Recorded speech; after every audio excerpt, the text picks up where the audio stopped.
No Día Internacional da Memoria Trans, a Deputación de Pontevedra quiso sumarse ás reivindicacións do colectivo mediante un acto no que se leu un manifesto e se inaugurou un banco decorado cas cores que o representan.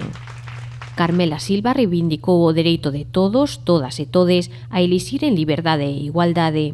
As sociedades non son dignas nin decentes cando calqueira persoa non ten dereito a elixir libremente a súa vida. Libremente a súa vida. Todos e todas e todes somos iguais, pero somos diversos, somos diferentes e temos dereito a elixir como queremos vivir. A presidenta da Asociación Arelas de Familias de Menores Trans apelou ao apoio necesario de toda a sociedade. E temos vidas vivibles e dignas.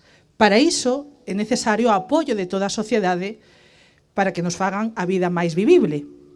E como nos apoian? Bueno, un pouco facendo uso dese lema da campaña Sorrisos Transformadores, que di, respeta, defende, sensibiliza, iguala, vive e deixa vivir. Brais Fernández, tamén membro do colectivo Arelas, foi o encargado de ler o manifesto, no que lembrou e honrou a vida das persoas trans que foron asasinadas nos últimos anos, e tamén reivindicou o dereito do colectivo a vivir en espazos seguros, empezando pola infancia e a adolescencia. Son dos datos do Observatorio de Persoas Trans asasinadas, polo menos 2.981 persoas transexuais e transxénero foron asasinadas nos últimos 10 anos. En 2018 foron reportadas 368 vítimas de transfobia. Un 46% eran vítimas entre 20 e 29 anos. E, aínda así, cifra que está moi por debaixo de reflectir toda a realidade.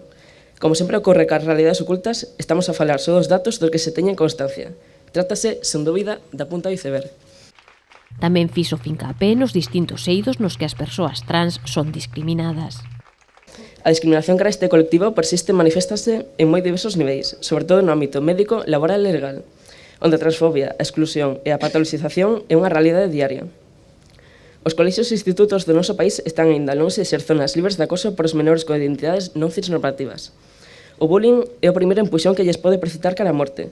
Debe ser perseguido en todas as súas formas por quen traballa nos centros educativos.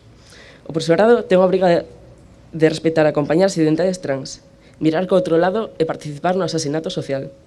O acto completouse ca proxección da curtametraxe Sorrisos Transformadores, dirixido por Noemi Chantada, no que se narran experiencias vividas por menores trans.